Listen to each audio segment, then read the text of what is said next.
Why don't we keep our word to ourselves? Hello, friend, and welcome back to Couch Tales, where we dive into the funny and sometimes not so funny psychology of what makes us tick.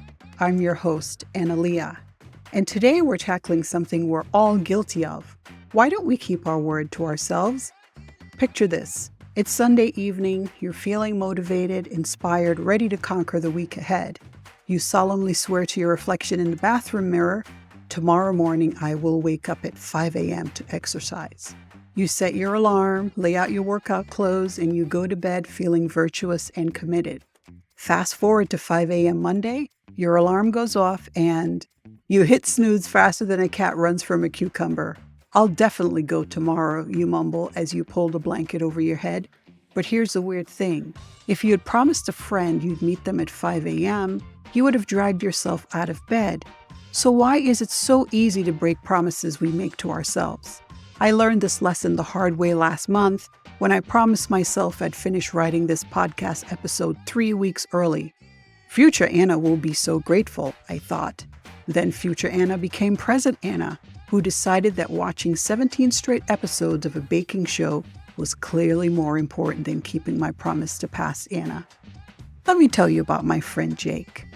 Jake promised himself he'd stop procrastinating on his taxes. He wrote it down, he told his mom, he even set calendar reminders. Then April 14th rolled around and there was Jake surrounded by crumpled receipts at midnight. When I asked him why he waited until the last minute, again, he just shrugged and said, I don't know, I just didn't do it.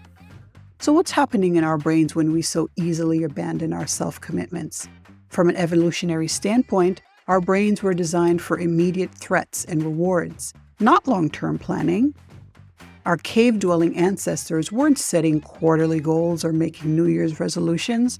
They were focused on immediate survival, like don't get eaten by that tiger was a more pressing concern than developing consistent meditation habits.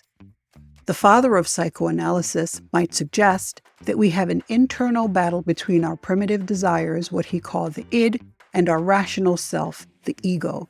When we break promises to ourselves, our primitive desires are essentially staging a coup against our rational plans.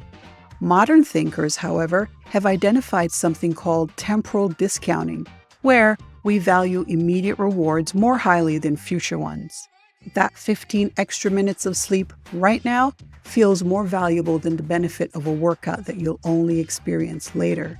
And behavioral research suggests that present bias, which is where we tend to give into immediate gratification at the expense of our long-term goals.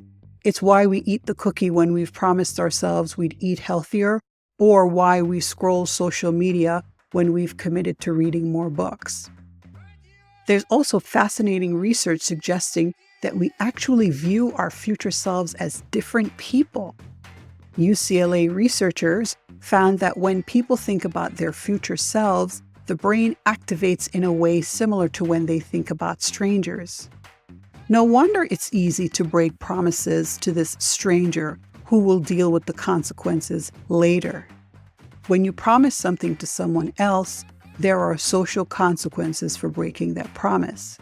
But when you break a promise to yourself, the only witness is you, and you're surprisingly forgiving of yourself. Research shows that creating accountability systems, breaking big goals into tiny steps, and connecting present actions to our core values can all help us become better promise keepers to ourselves.